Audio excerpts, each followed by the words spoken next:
I'm not sure we can just... Can you get me inside or not? He says you can.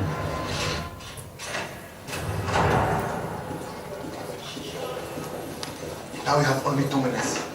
So understand what I say, 2 minutes. Ibrahim, I tried to get the agency to intervene, but they couldn't do anything.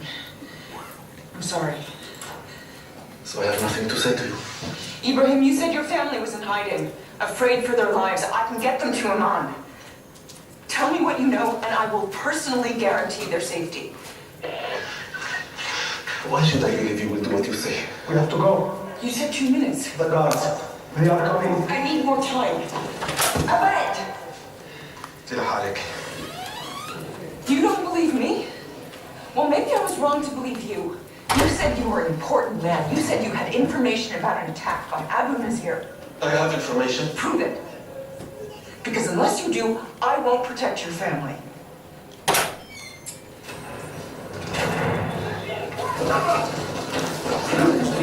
We're out of time.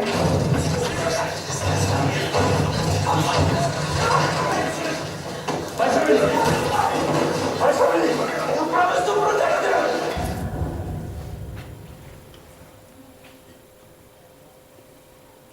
You're listening to Jim Dawkins in the morning. Well, wake up, Washington. This is Days in for Jim Dawkins. We got a lot on the topic today, so why don't you get your phones ready and give us a call? They say that Washingtonians are apathetic, and I don't think that will be the case today.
Last night, at 2300 GMT, one of our ground assets produced a live lead on an enemy operating base in the Karengo Valley. Nice of you to join us, Kerry. How is it you're the only analyst in this section who can't get to a briefing on time? I wanted the whole group to hear this. Within the hour, a Delta team was on site, where they identified multiple insurgents on our hit list. Minutes later, 2 UH-60 Black Hawk gunships lit the target with over 8,000 rounds. All 13 hostiles were confirmed kills. But during the sweep, one of the Deltas found something else. A padlocked door to an interior room. I wanted you to see for yourselves.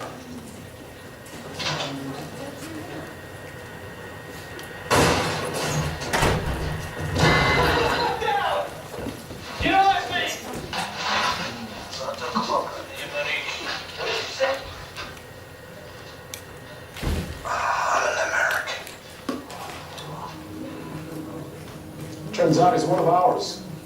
Marine Sergeant Nicholas Brody, MIA since early 2003 and presumed dead.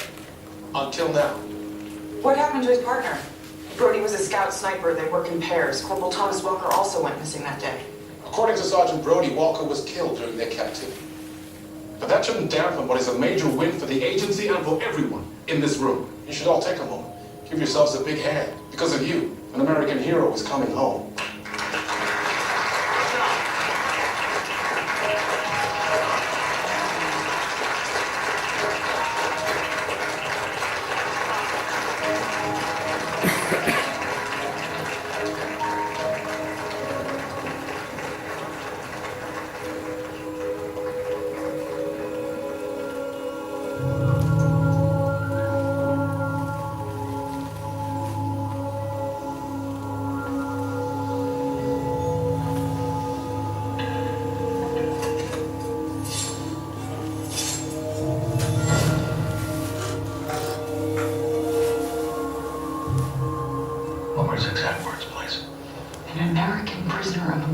been turned. He said this in English. Yes, he whispered it into my ear right before the guards pulled me away. I want to use the expression turned. He meant turned, working for Abu Nazir.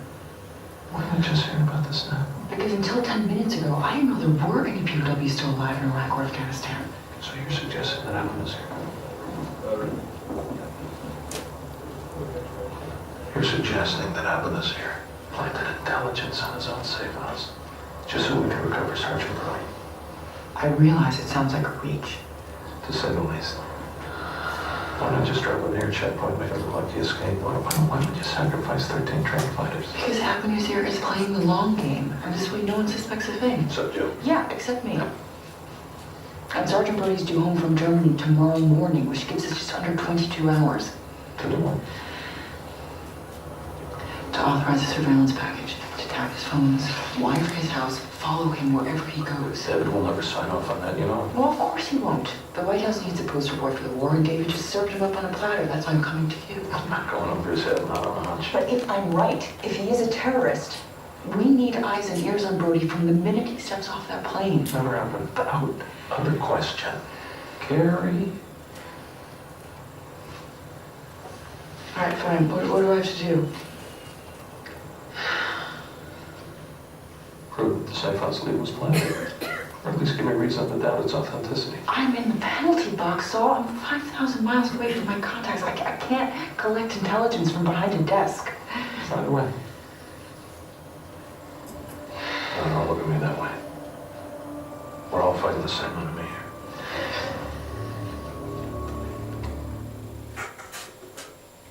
Okay, who's the enemy they're fighting? It says at the end, we're all fighting the same enemy. Who's the enemy? Sorry? Radical Islam. So the enemy is radical Islam, and the suspicion is that perhaps this American soldier that's returned is not loyal to us, but loyal to America. And so you can see quite clearly the whole question of Homeland. You don't even need to watch the rest of the series. Just from that scene, you can see the whole, it's just set up the entire story for us, that they're trying to determine where is the loyalty of this captive soldier. Is it with us or with his captors? I'm going to show you now the first 5 minutes of the Israeli series, and I want you to tell me if it's asking the same question or a different question. By the way, the reason the lights go on is every time someone walks in, the lights go on. That's why it's happening. It's not some Hamas operation or something like that. If you're worried about that. Okay, so unlike the operation, the American one that takes place in Baghdad, this one takes place in Germany, and it's not by accident that it happens in Germany. As you know, a lot of the negotiations for Gilad Shalit actually did start off in Germany. It's an honour to have Gershon Baskin in the room. You can correct me if I'm wrong, but there None was of the negotiations were in Germany. For a period of a year and a half, there was a German mediator. Yeah, that's what I went meant. back and forth between Gaza and Tel Aviv and Cairo. Yeah. So what they've done is they've taken that idea of a German mediator and they've put the room into Frankfurt, and this is the opening scene of Chatufim.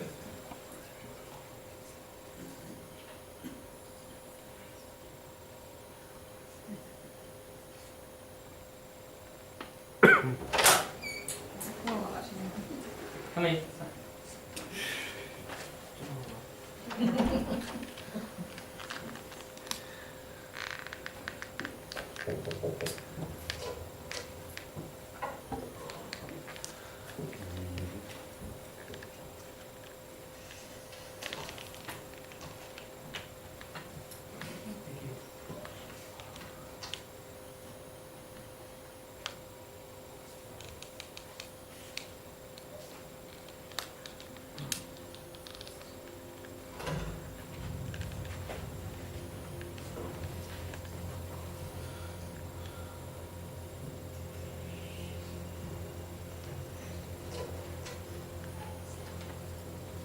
ועכשיו? מחכים.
נסגר. הם חוזרים הביתה. כמו שחשבנו. רק 2 בחיים.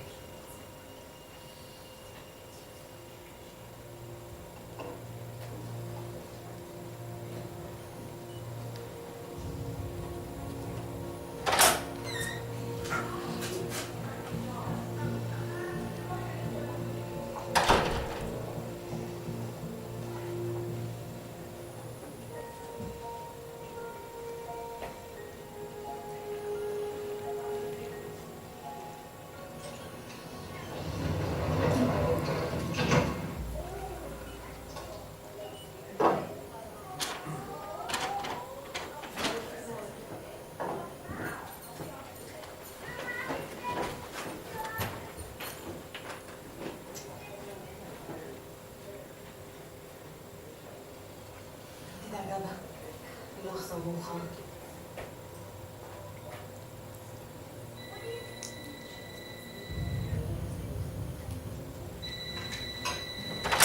תענו לטלפון. אני מתאמן. כי תענה. בשירותים. נו, באמת. נקלת אותי.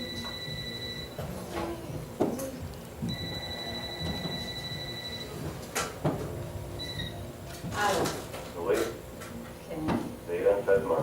היי, אילן, מה שלומך? בסדר, אני מפריע? לא, אני בסדר, אני באמצע, אני לא מפריע. יש לי משהו חשוב לספר עליו. מה זה? צביקה הראל ממשרד ראש הממשלה התקשר אליי עם חדשות. נגמר המשא ומתן. יש הסכם. כן. אורי חי. חוזר.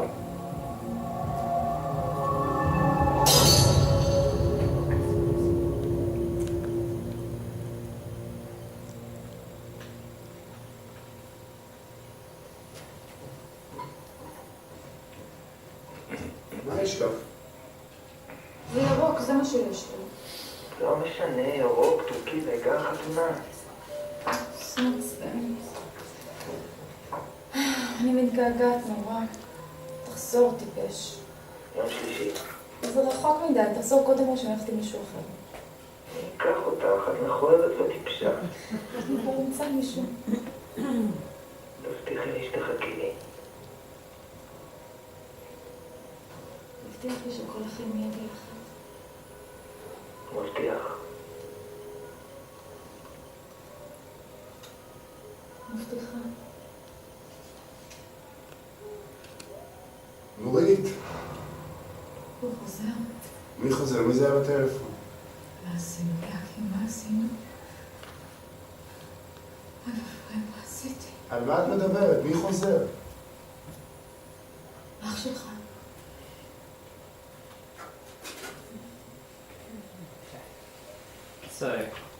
So we've seen the opening scene now of both of the shows, and I asked you in the beginning, just for those that came in late, to think of what question is each trying to answer. So we talked about how the first series, Homeland, is trying to answer the question of who is Sergeant Brody loyal to? Is he loyal to America or to Abu Nazir, who's the terrorist in the show? What's the question being addressed by Khatufim? It's not the same question. Just if you didn't watch the rest of the series, if you just watched that scene, what is the question the show's trying to address? How will it affect us that he's coming back? We don't really... Good. Shock, yeah. There's no CIA agent. Who's the main character? You've seen the wife or the daughter of the person coming home. No one's touched on any political or security implications at all. You'd watch this and you think, okay, this is going to be a family drama, whereas you'd watch Homeland and you'd be expecting some sort of James Bond type action show. If you just saw that first scene. Why is that? Why is there that difference? Remember, it's the same show, written by the same person, Gidi Raf. Why did they come up with such different storylines? And what I want to present in this session is, I guess, my theory about why that difference exists. So the question in Chatufim is how does a family cope with the return of a captured soldier? And as you know, for a lot of Israelis, this is not just merely an academic question, because as you know, throughout Israel's history, there's been a great number of captured soldiers. Not many of them have returned home alive, but there have been captured soldiers. Look at the posters from the two shows. Okay, there's an obvious difference in the promotional posters.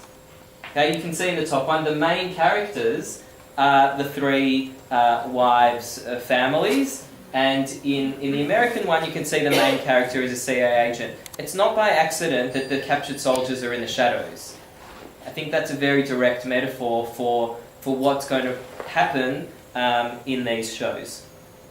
Why is there this difference? And this is, again, a hypothesis that I want to share with you. And I think it has to do with where war takes place. So on the right, you can see a poster for the Marines. Sergeant Brody is a Marine in the American show. And it says at the bottom there, Marines, the few, the proud. So not everyone goes to the Marines. It's only a few. It's only the best. It's only the elite. They go and fight. They fight a war generally in another country. And they're very proud to do it. On the right, you have a photo of Israelis who came to visit their soldiers during the war. Now that would be unheard of in America, that people would be visiting the soldiers during the war, giving them care packages, that sort of thing. But before the war in Gaza, there was a lot of people visiting the troops, giving them words of encouragement, these sorts of things. So you can see the Israelis come to support and give presents to soldiers in the city of Ashdod on the 18th of November. This was before one of the several wars that have happened in Gaza. And so it's because I think war in Israel is something very local and it's not something foreign. So that's one difference. I think another difference is because Israelis and Americans are dealing with very significant but different traumas. And to my mind, the main trauma that America is dealing with, and this is to this day, is 9/11. And if you look at a lot of American foreign policy since 9/11, it's very much directed to a war on terror and how do we beat the terrorists so that there won't be any more terror. And you probably all remember when Osama bin Laden was killed, the amazing euphoria and dancing. And there was a sense of, have we beaten terror? Is the war over now? Have we got the bad guy and is war over? And I think Americans are still living in this sense of, if only, we spy in enough people's telephone calls, or, whatever their next policy is, we can beat the war on terror. And I think Israelis are not, and know that they can't beat the war on terror. I think Israelis are very much resigned to the fact that the war that we have ongoing with our neighbours is going to go on forever. Whether that's right or not, I think that's just very much the psychology of Israelis, that they're going to be at war. And to me, I think the trauma that they're dealing with is that photo in the top corner there. Does everyone recognise that photo? It's probably one of the saddest days for Israelis. Not that more soldiers have died in attacks before, but that is a particularly sad day. And I remember I was in Australia when it happened, when Eldad Regev and Uri Goldwasser, there was a negotiation with Hezbollah, and instead of returning alive, they returned back dead.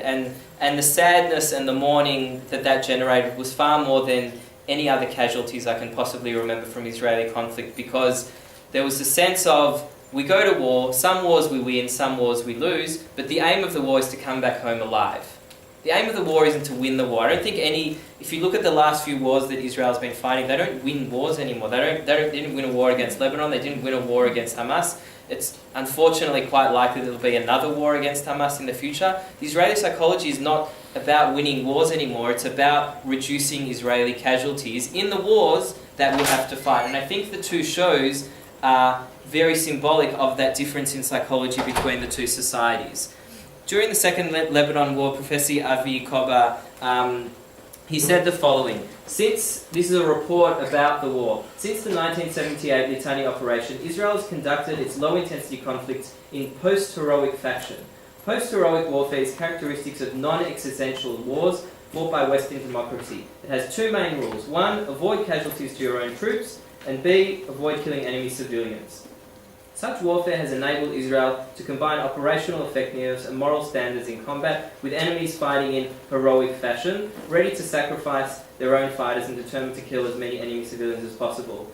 After a long period during which Israel has conducted post-heroic warfare quite successfully against the Palestinians, much of the success against Hezbollah. The recent war has revealed its limitations. So what he's arguing, and you can agree or disagree with this, is the reason that Israel isn't winning its wars anymore, that it's fighting against various terror organizations, is because it doesn't actually want to win the wars. What it wants to do is it wants to reduce the amount of Israeli casualties, and that's why they fought more with drones and various other techniques that reduce the Israeli casualties. And he said, and that's why we're not really winning wars anymore.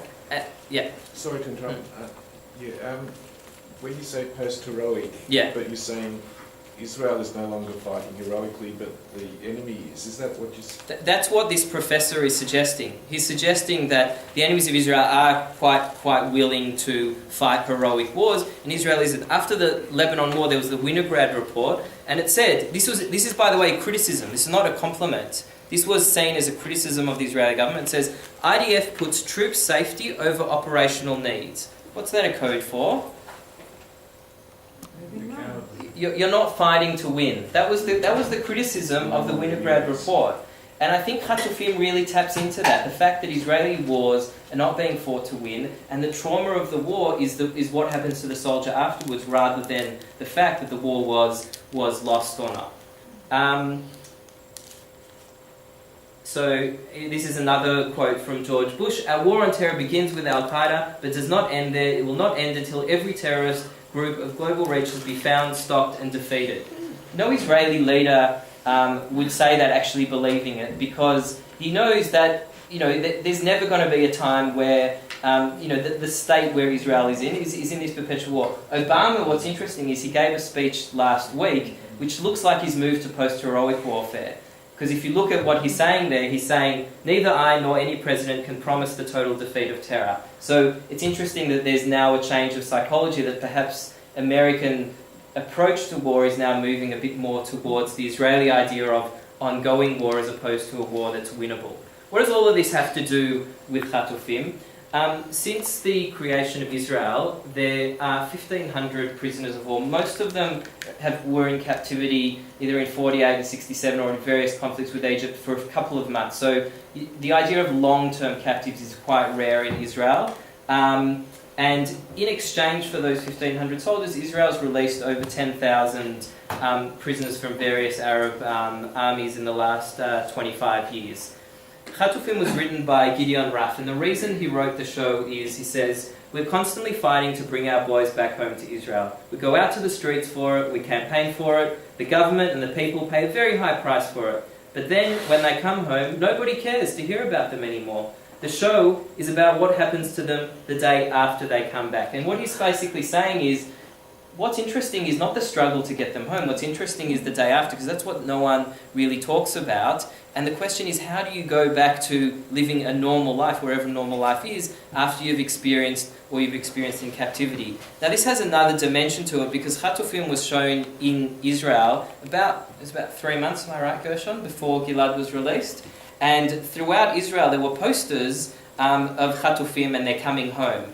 And Gilad Shalit's parents actually gave an interview about the show, and they said, our son is not an actor in a reality show, because so many people were watching this and you couldn't help but imagine the Gilad Shalit situation as you were watching this. But it is, in my sense, there's something about the show that's in a way prophetic and also a documentary in a sense as well. A couple of differences between the American version, the Israeli version. The first is the price per episode, which you can see is incredibly significant. But the other thing is that because the Israeli one is run on a low budget, I won't read the whole quote, but the American episode, they film one episode at a time. And so what they can do is they can basically change the story based on what's going on, whereas the Israeli show, it's filmed as like a very long movie.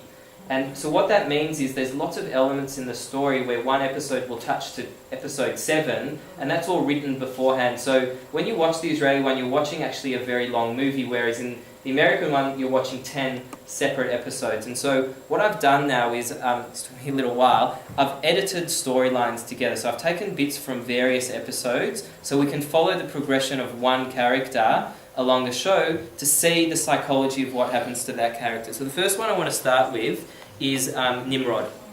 Nimrod's wife is Talia. And Talia is, in the show, the ideal heroic Israeli wife. Why is she the Israeli heroic wife? Because every week she goes out to protest, she signs petitions, she meets with everyone from the UN, she doesn't remarry, she doesn't start another relationship. All she does is fight and fight and fight for her husband to come home. She's the hero, she's the darling, she's the person that everyone says, wow, you're our neshama. Everything we've done is for you, and everyone identifies with her. On the other hand, we have Uri, and Uri's girlfriend is the opposite.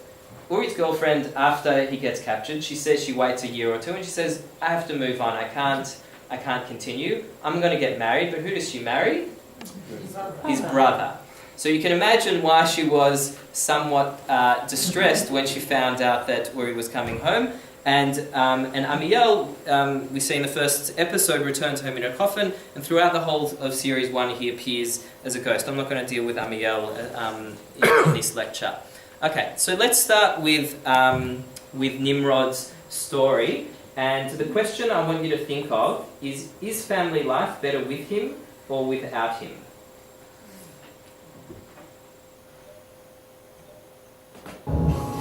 אתה נעים עוד כאן? כן, היינו פה כל לילה. מחכים שזה משהו דרמטי יקרה. שהוא צריך את כולנו להתאבד או משהו. So, just so you know, in this scene, so there's hundreds of journalists camped out their window, and the daughter, who's got let's say, a very dark sense of humour, she's saying, why are all the journalists there? So just skip back to explain that. Okay. שזה משהו דרמטי יקרה. שהוא צריך את כולנו להתאבד או משהו. איפה באות לך השטויות האלה לראש? מה, באמת, אם אני לא חושבת על זה? ישן טוב לידו הלילה אחרי התנהגות שלו כמו במסיבה? אנחנו לא יודעים עליו כלום, אנחנו לא יודעים מה הוא אמר שם, מה הוא ראה. בטוח שאם זה היה מסוכן, היו נותנים לו לישון כאן הלילה. אבל תפסיקו עם השטויות כבר. איך את אומרת שזה שטויות כשאת עומדת מעל קבר של חצן, אחרי שהוא דקה אותו 36 פעם? אמרתי. די. כל שאני אומרת זה שבתור אמא אחראית, לא כדאי לך להחליט את הסכינים בבית בעיקר. בוקר טוב. בוקר טוב. בוקר טוב.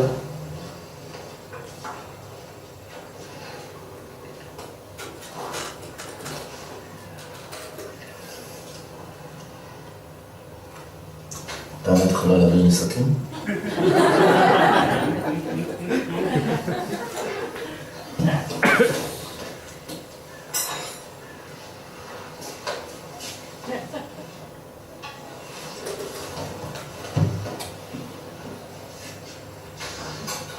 איפה את משרתת?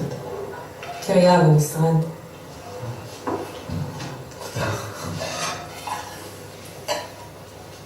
מה את עושה? כלום.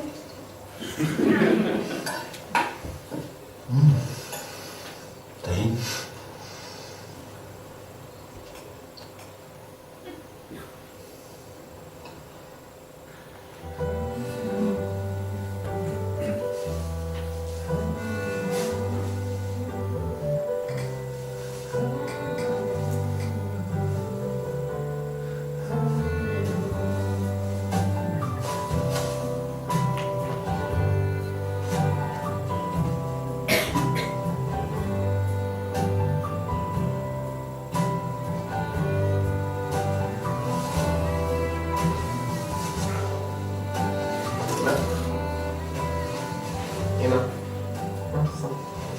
עושה מקום. רוצה עזרה?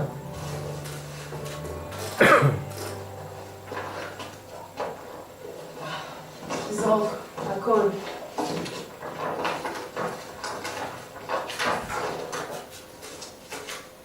4 חודשים בלי אמא. זה היה לפני שנולדת. זה אני אוהבת, 599 יום ואנחנו זוכרים תראה. הגענו מול בניין האום עם השלטים האלו בניו יורק. השארתי אותך עם סבא וסבתא, זוכר? במושב. תראה. מכתב ממזכיר המדינה האמריקאי דאז. Dear, Mrs. Klein.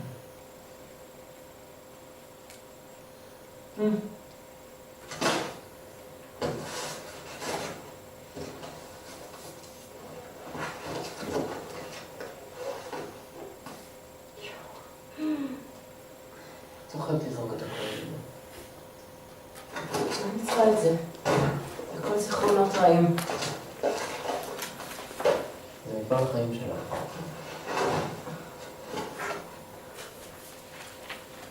אתם מפעל החיים שלי. אתה ודנה.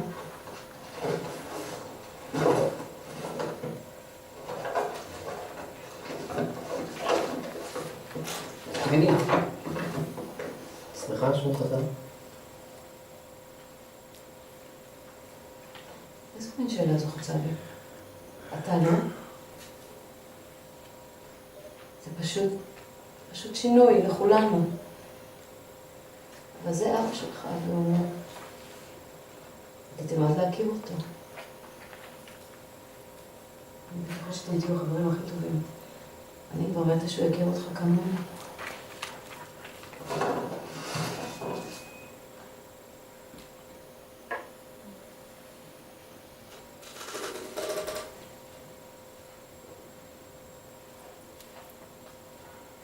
נו, מצאת אותו? עוד לא? אמרתי לי, הכל בסדר. אולי שוב חטפו אותו? מאיפה באות לך כל השטויות האלה? לא, אבל אמא, תארי לך. תארי לך שנסראללה שלך אנשים. יואו. עכשיו בת 17 שנה. אבל למה את מענה אותה? אני רואה שדוקטור סטרובסקי לא מועיל לך בכלל. דווקא ממש מצוין, אמא. אוטוטו מרפא אותי. אוטוטו מרפא אותך, אוטוטו מרפא אותי חזק ומאחורה. את דוחה. מה את דוחה? מה אתה מבין בכלל? מבין. רגע, מה זה היה? תרים את החולצה שלך רגע. תרים את החולצה רגע. מה את רוצה? וואלה, צמחו לך שתי שערות על החזה. מצחיק מאוד. אוי, אח הקטון שלי צמחו שערות על החזה. יופי, דנה. נו. הוא גבר, הוא סקסי. דנה. סקסי. תראה לי, נו. די, נו. אמא, תעזרי לי, דנה מנסה לאנוס אותי הסרטה הזאת. נו. מה עכשיו אתם משתוללים? אמא, תעזרי לי, צמחו לו שתי שערות על החזה והוא לא רוצה לעמוד. תעזרי לי. די, תעזבי אותו. תעזבי אותו.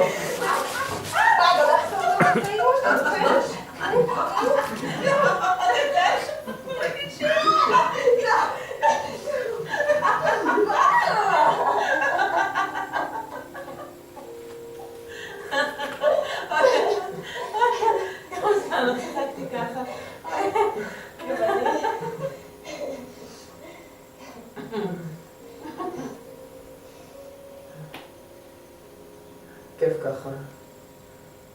רק המשפחה.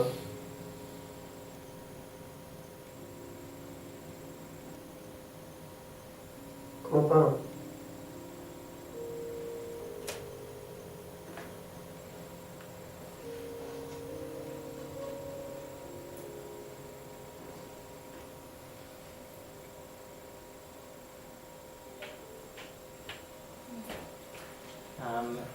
That's probably one of the only scenes in all of series 1 where Talia's happy. She's almost always sad and depressed, and the one scene where she's happy, it's not by accident that it finishes off with, "It's so good to be here, just our family."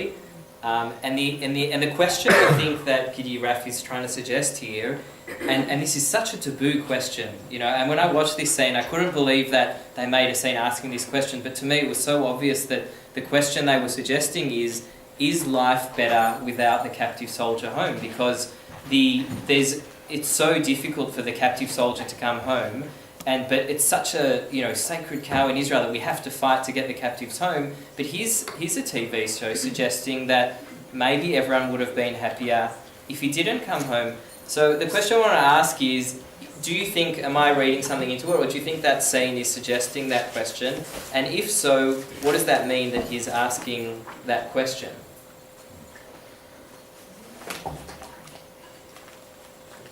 Any thoughts? Well, Yeah. I think it's positive question. Yeah. And it's more a question for the children than for the wife. Yeah. Without answering a question with a question, but is it realistic that the family would have waited 17 years? And these 17 years in Israeli society, when is that time? Look, it's very, or has yeah. the producer stretched it too far for the imagination? Look, it's very rare that in the American show, Brody's only captive for 8 years, and Minky Ladd was captive 5 years and 4 months. 5 years and 4 months. It's great having you here. But you know, I can't think of any soldiers that have been captured for. There were in Syria who were 7 or 8 years. I was going to say no one for 17 years, but obviously that makes the drama a lot more poignant because 17 years is a lifetime. You know, you can really do a lot in 17 years. And I think it's a powerful question to suggest, even though I feel very confronted putting that on the screen because I know a lot of people would, hey, how can you even ask that question? But that's what, and this was a top rating show in Israel. You remember, millions of people watched this show. So I want to just let you sit with that. You've got a comment here? Yeah. I think the scene and the show generally are saying it's not enough to bring him home. Yeah. That you have to do something to reintegrate. There has to be understanding on both sides and perhaps someone else helping. That's what I was astounded. Yeah. Reintegrate him into the family, or to decide that it's better, you know, it's great that he's home, but maybe there should be something else. I was astounded. Yeah. Because I thought, is this really what happens as an Australian just watching it? And I'm a psychotherapist. Where's the post-traumatic stress disorder therapy, and where is the family counselling to help the reintegration? Well, there's a scene I didn't show you, but they actually, not only do they bring them home and not do all of that therapy, they actually interrogate them, wondering whether they're loyal to us or loyal to the people they were with for the past 17 years. It's only the security of the country that's a concern, not the people themselves. Yeah, but actually the same question is asked in Homeland. Despite the fact that Homeland doesn't delve nearly as deeply into the psychological state of the people who've been returned, they actually tackle quite well what, you know, the feeling inside Brody's family. And Definitely. Yeah. Look, I think it is done in America, but I think it's a little bit superficial, the family characters, whereas here they capture them in a lot more depth. I want to look at the next story now, which is Uri, and there's a different situation there, as I mentioned, because in his case, his partner has remarried, and there's some fascinating conversations that go on between the two spouses in this scene.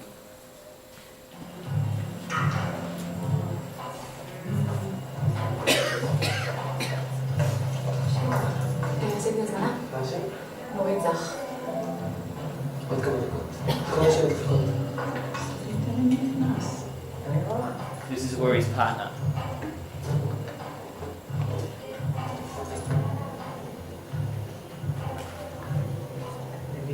השנייה, יש לה קצת כבוד עצמי, החליטה כל השנים, גם בצורה רבה. ואין דרך הישר, או עם אח שלו, לואיסטי, יש לה ילד.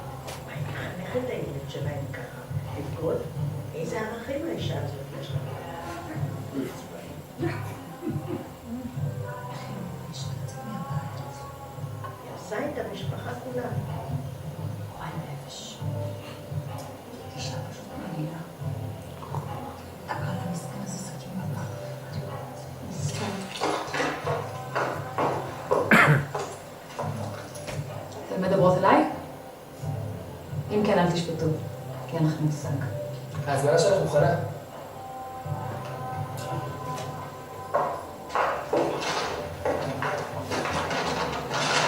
תעבור.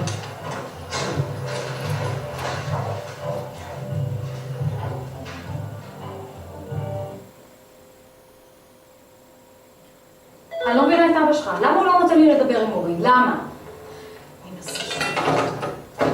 אבא שלך, צריך למסור את ההודעה. ספי, לך תתמודד לבית ספר טוב.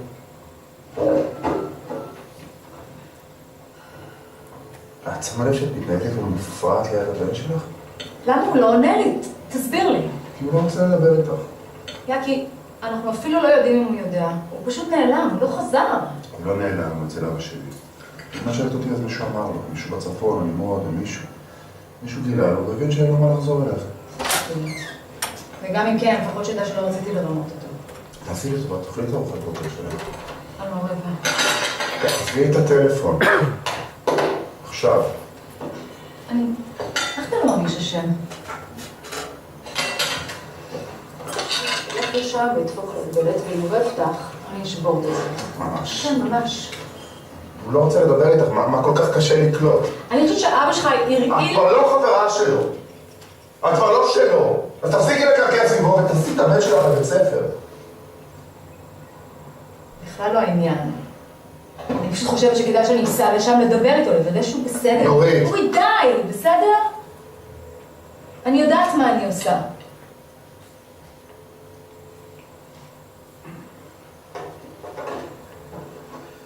קוראים לי יאקי.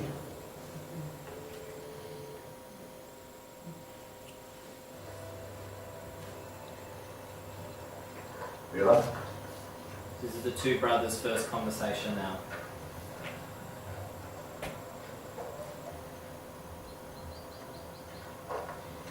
תגיד לך, יש סיכוי שנשכח לרגע את כל העניין עם נורית ונדבר כמו שני אחים שלא ראו אחד את השני מיליון שנה? זה מה שאתה רוצה?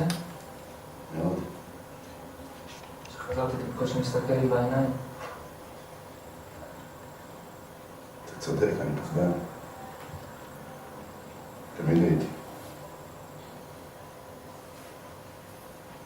וראיתי אח שלך לפני שהייתי בעלה. לפני שהיית חבר שלה. מה אני מתחתן? אם הייתי חושב אפילו לרגע אחד שאתה תחזור. אני לא חושב שזה נכון.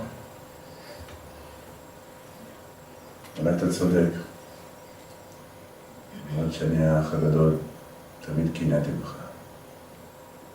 תמיד רציתי מה שיש לך. שכל, חברים. תשומת הלב של ההורים. אני לא זוכר את זה ככה. 17 שנה היית בשבט, תראה. עדיין אני מקנא בך איך שאתה... כן, מה אתה מדבר? גיביתי שאתה מת.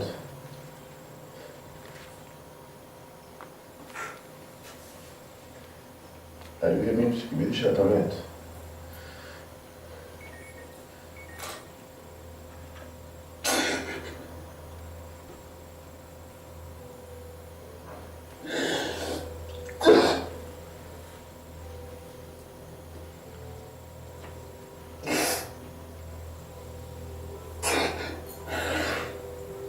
אני מצטער, ממש לא. לראות אותך ככה מולי. אני כל כך טוב איתה בהתחלה. למה אתה מספר לי את כל זה? הייתי שוכב בלילה ומתפלל בשקט שלא תחזור. ובמקביל שונא את עצמי וככה בשני כזה באדם קטן ונורא. אורי, אל תיקח לי אותה. היא ואסף הם הדבר היחיד הטוב בחיים שלי. אל תיקח לי אותה, בבקשה. בגלל זה אתה...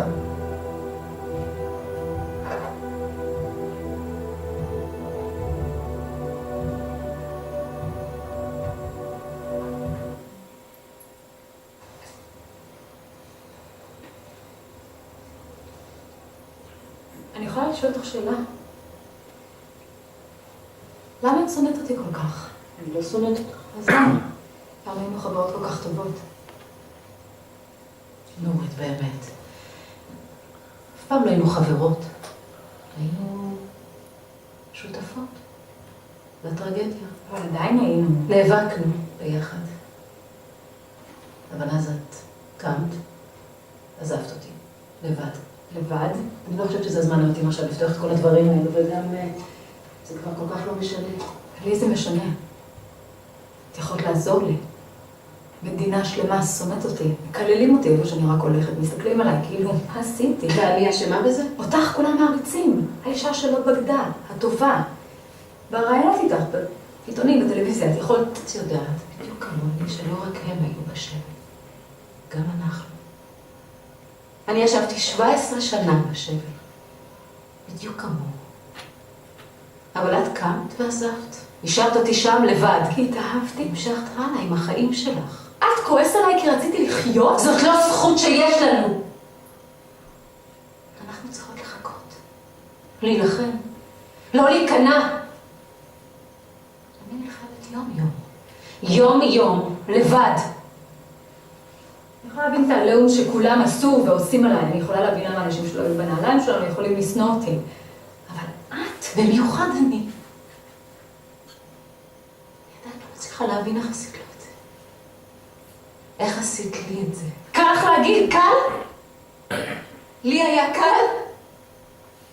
חוצפני. לך היו 2 ילדים.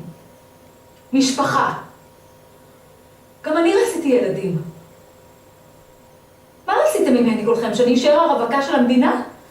להקריב את החיים שלי רק כדי שכולכם תרגישו טוב עם עצמכם? זה מה שהיה עושה לכם נחת? אל תאשימי אותי בטיסה שאת בישלת לעצמך. גם שומעים. לא עכשיו!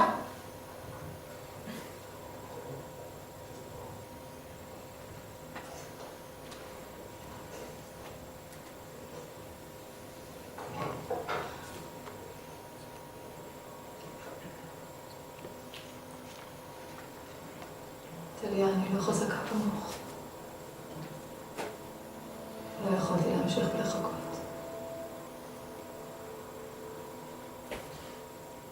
נגמרת.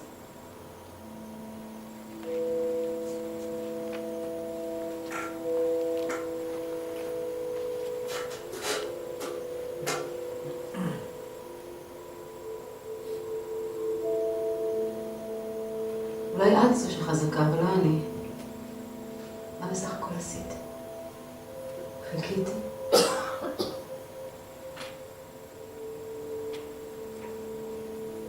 את העזת לחיות את החיים. לא הסכמת שיסגרו אותך במסגרת שכולם רצו שתהיי בה. הם תראי אותי עכשיו. שונאים אותי יותר מאשר את החיזבאללה. במיוחד הוא. אני החרבתי לו כל כך. כולם מסתבר. אפילו לאסף, הילדים בבית ספר. אם היית מחכה לא היית אסף. אם אני הייתי מחכה אז... והם לא היו חוזרים. הייתי גומרת את החיים שלי לבד. את יודעת, לפעמים אני מקנאה באורי. באורי? על מה? בואי תראי אותם.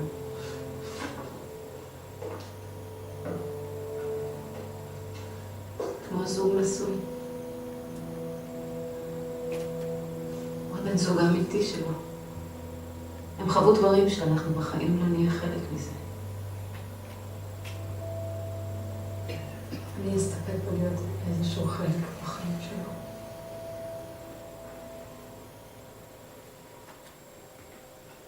So again, a very powerful question that's being addressed there is, what's the right thing to do when you lose someone you love to war? Are you meant to wait for 17 years? Are you meant to assume that one day you'll win the war, you'll get your loved one back home, and the war will end, and then you'll live happily ever after? Or do you move on with your life? And I think it ties directly to the opening question about post-heroic war.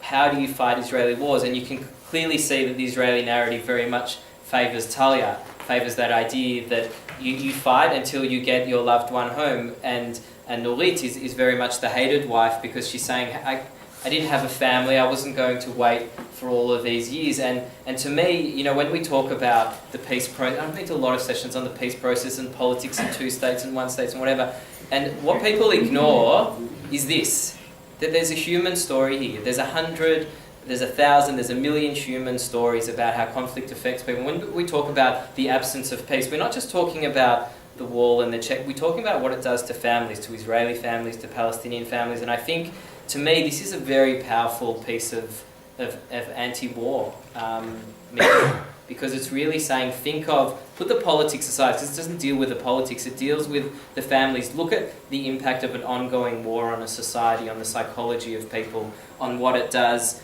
to a society, and think, is that how you want to live? Is that the state that you want to be in forever? After, you know, when Gilad came home, there was obviously this big question of, are the people who come home, are they heroes or are they traitors because of what's happened in the past with soldiers? Who gets rights? Is it the bereaved families or the POW families? Who's